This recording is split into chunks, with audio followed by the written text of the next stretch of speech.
एक व्यक्ति ने शिकायत किया है पुलिस थाने में कि ओम प्रकाश राजभर के काफिले में उनके बाउंसरों ने उनको मारा, उनकी गाड़ी को तोड़ा, ऐसा सब क्या कहेंगे पूरे चुनाव में? मैंने भी आप ही लोगों के सोशल मीडिया किसी यूट्यूब वाले से देखा है। ये दुर्भाग्यपूर्ण है, अहंकार इतना न बढ़ जाए कि राह चलते लोगों को पहले से मारने लगे। मुझे लगता है कि अगर मंत्री जी के संज्ञान में मंत्री जी ने देखा होगा तो उसी समय उनको माफ़ी मांग लेनी चाहिए थी।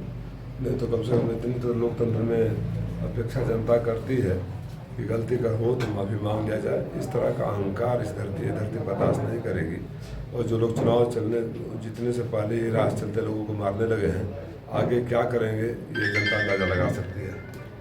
पीड़ित का उसमें कहना है कि मंत्री जी बैठे रहे, मोबाइल में देखते रहे, इग्नोर करते रहे, और वो जो है उनका सुरक्षा गार्ड जो था हमको माँ बहन की गाली देता रहा और हमारा शीशा तोड़ता रहा, और मंत्री जो है एक बार बोले भी नहीं। तो पानी ऊपर से नीचे बहता है, प्रेरणा मिलती है लोगों को। हाँ। मंत्री जी स्वयं मंचों पर चढ़कर गालियाँ दे चुके हैं, खासतौर से ब्राह्मणों को गालियाँ दे चुके हैं और लोगों को जूते मारने की बात कर चुके हैं। तो साथ वाले उसी से इंस्पायर होते हैं ना। पीड़ित थाने में तहरीर लेके गया है और उसकी सुनवाई नहीं हो रही है। कहीं ना कहीं कह रहे हैं कि मंत्री का दबाव है, इसलिए थाने पे सुनवाई नहीं हो रही। कह रहे हैं कि विवेचना के बाद सुनवाई होगी और आपका जो है मुकदमा दर्ज होगा। इस पे क्या कहेंगे आप? पुलिस को संज्ञान लेना चाहिए, कार्रवाई करना चाहिए। अगर इस तरह मनोबल किसी का भी बढ़ने लगे तो दुर्भाग्यपूर्ण है। पुलिस की भी क्रेडिबिलिटी का सवाल है। और माननीय मंत्री जी से मैं निवेदन करूंगा कि ऐसा हुआ है तो माफ़ी मांगने से कोई छोटा नहीं होता है, माफ़ी मांग लेना चाहिए। और उस जो व्यक्ति ने तो व्यवहार किया है उसके खिलाफ तत्काल कार्रवाई करें। लेकिन अगर आपके आंखों के सामने हो रहा है, मोबाइल में देख के इग्नोर कर रहे हैं, तो ऐसा प्रतीत होता है कि आपकी सहमति से हो रहा है। तो ब्राह्मण की लड़ाई लड़ेंगे आप? मैं पूरे घोसी लोकसभा के लोगों के साथ अन्याय होगा, सबकी लड़ाई लड़ता आया हूँ, लड़ रहा हूँ और लड़ूंगा। सर उसमें अगर जो FIR नहीं हुआ, मुकदमा दर्ज नहीं हुआ, तो उसमें क्या हो सकता है? अब पीड़ित पक्ष कोर्ट जाएगा, मुझसे अगर कहेगा, मुझे तो किसी ने कहा नहीं, तो मैं भी अधिकारियों से बात करूंगा। ब्राह्मण समाज आक्रोशित है इस बात को लेकर। भैया पूरा घोसी लोकसभा के लोग आक्रोशित इस बात से लेकर हैं कि पार्टियों ने जिन प्रत्याशियों को भेज दिया है उनका घोसी से दूर दूर तक कोई नाता नहीं है। कभी दुख सुख में खड़े नहीं रहे, कभी लोगों के बीच में नहीं रहे। तो लोकतंत्र में आक्रोशित जब जनता होती है, कोई समाज होता है, समुदाय होता है, तो उसको अधिकार है कि मताधिकार का प्रयोग करके अपने आक्रोश को परिणाम दे। सर, बलिया में सनातन पांडे के ऊपर एक बयान को लेकर के मुकदमा दर्ज कर दिया गया और घोसी में तमाम इस तरह की बयानबाजी हो रही है, लोगों के ऊपर हमले हो रहे हैं, फिर भी यहाँ पर अगर कार्रवाई नहीं हो रही है सर, तो इसे किस एंगल से आप देखते हैं? भैया आपने अपने सवाल में बोल दिया, बलिया में विपक्ष का नेता था तो कार्रवाई हो गई, यहाँ पावर सेंटर है तो कार्रवाई नहीं हो रही है। तो ये सब भी तो जनता देख रही है ना। सर चुनाव आचार संहिता है, उस पर भी तो सवाल उठता है। ऐसा अगर हो रहा है, कोई कार्रवाई नहीं हो रही है, तो चुनाव आचार संहिता लगी है तो चुनाव निश्चित रूप से चुनाव आयोग को भी संज्ञान लेना चाहिए। अगर लगातार सोशल मीडिया पर चल रहा है, आप लोग बोल रहे हैं, चुनाव आयोग फिर भी संज्ञान नहीं ले रहा है, तो ये दुर्भाग्यपूर्ण स्थिति है। संस्थाओं ने तो अपनी क्रेडिबिलिटी पहले ही खो दी है, अब और निचले स्तर पर जा रहे हैं। लेकिन संस्थाएं चुप रह सकती है, सरकारी दबाव में अधिकारी चुप रह सकते हैं। जनता की कोई मजबूरी नहीं है कि इस तरह का अन्याय को देखकर चुप रहे।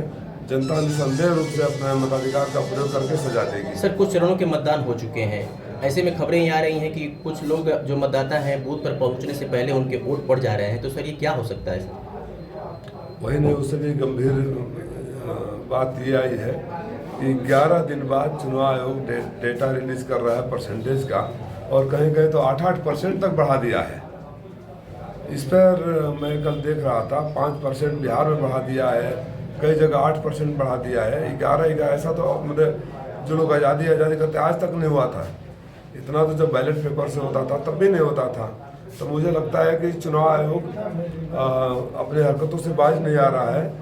और मैं तो सारी पार्टियों के बड़े नेताओं से निवेदन करूंगा कि इस मामले को भी सुप्रीम कोर्ट के संज्ञान में लाया जाए कि अगर अभी EVM पर जो सुप्रीम कोर्ट ने बहुत ज़्यादा ध्यान नहीं दिया या संतुष्ट हो गए, तो अब इस बात का जवाब क्या है कि जब वो तो टेक्नोलॉजी है, परसेंटेज तो जब आप टोटल वोट पोलिंग वोट गिन लेते हैं, कर लेते हैं, तो परसेंटेज ऑटोमेटिक आ जाता है।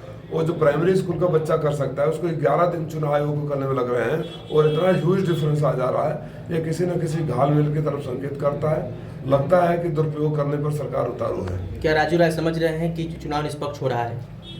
आप समझ रहे हैं, जब 11 दिन बाद अगर डेटा है, मैं पत्रकार साथी, आप लोकतंत्र के चौथे स्तंभ है, जितना जिम्मेदार मैं हूँ उतने जिम्मेदार आप हैं।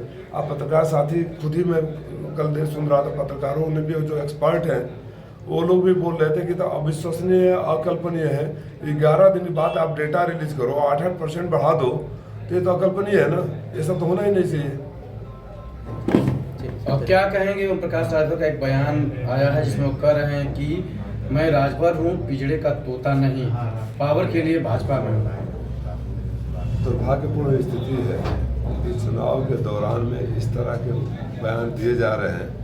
ऐसे तो साबित करते हैं कि किसी के नहीं होंगे। भारतीय जनता पार्टी के कार्यकर्ता भी इस बात को जान गए हैं। उन्होंने कहा कि मैं कमल के फूल को नहीं छड़ी पर लड़ रहा हूँ। तो भारतीय जनता पार्टी के कार्यकर्ताओं को याद करना चाहिए कि न सिर्फ उनको उनसे नफरत है, बल्कि उनके चुनाव जीतने से भी नफरत है। और कभी यहाँ जाकर कुछ बोलते हैं, वहाँ जाकर कुछ बोलते हैं। मैं तो आप लोगों के माध्यम से ये निवेदन करूँगा, न सिर्फ माननीय मंत्री जी से, बल्कि सारे प्रत्याशियों से, कि घोसी को, जनता को इस बात का इंतजार है कि कब उनके मुद्दों पर बहस होगी, कब उनके मुद्दों पर बात होगी। प्रत्याशियों की जिम्मेदारी है कि वो जनता के बीच आकर कहे कि मैं पिछले 5 सालों में, 10 सालों में आपके लिए क्या किया है, क्या करेंगे, और क्या हमारा एजेंडा है कि अगर हमको आशीर्वाद मिल जाएगा तो करेंगे।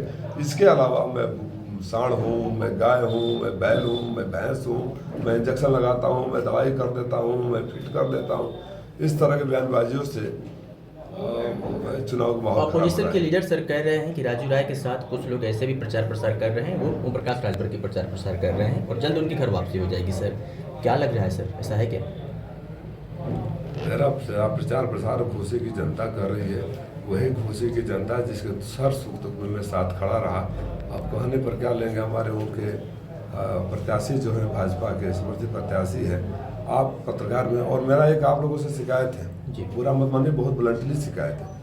आप लोगों ने सवाल किया, किसी में से आपने मेरे सवाल किया कि आपको वोट क्यों दें, आपने क्या किया है, तो उनका जवाब था विपक्ष ने क्या किया है, विपक्ष को क्यों वोट दें। लोकतंत्र में सरकार की जिम्मेदारी होती है करना है विपक्ष की। आप लोगों को पलट कर सवाल करना चाहिए था कि लोकतंत्र में सरकार में आप हैं और आपकी जवाबदेही बनती है जनता के प्रति। जब आप सरकार में रहते हुए जनता के बीच वोट मांगने आते हैं तो जनता भी ये पूछेगी, ये सवाल किसी पत्रकार का नहीं, जनता का है कि आपने हमारे लिए क्या किया है। आप लोग खामोश हो जाते हो, वो जो बातें कर दी जाती है, इंटरटेनमेंट होता रहता है। बहरहाल मैं किसी बिलो डिबेट निचले स्तर पर नहीं जाना चाहता हूँ। फिर उस अपील के साथ इस चुनाव में स्वस्थ बहस हो और बात सिर्फ इतनी होनी चाहिए कि आपने घोसी के लिए क्या किया है और आगे क्या करेंगे। Thank you.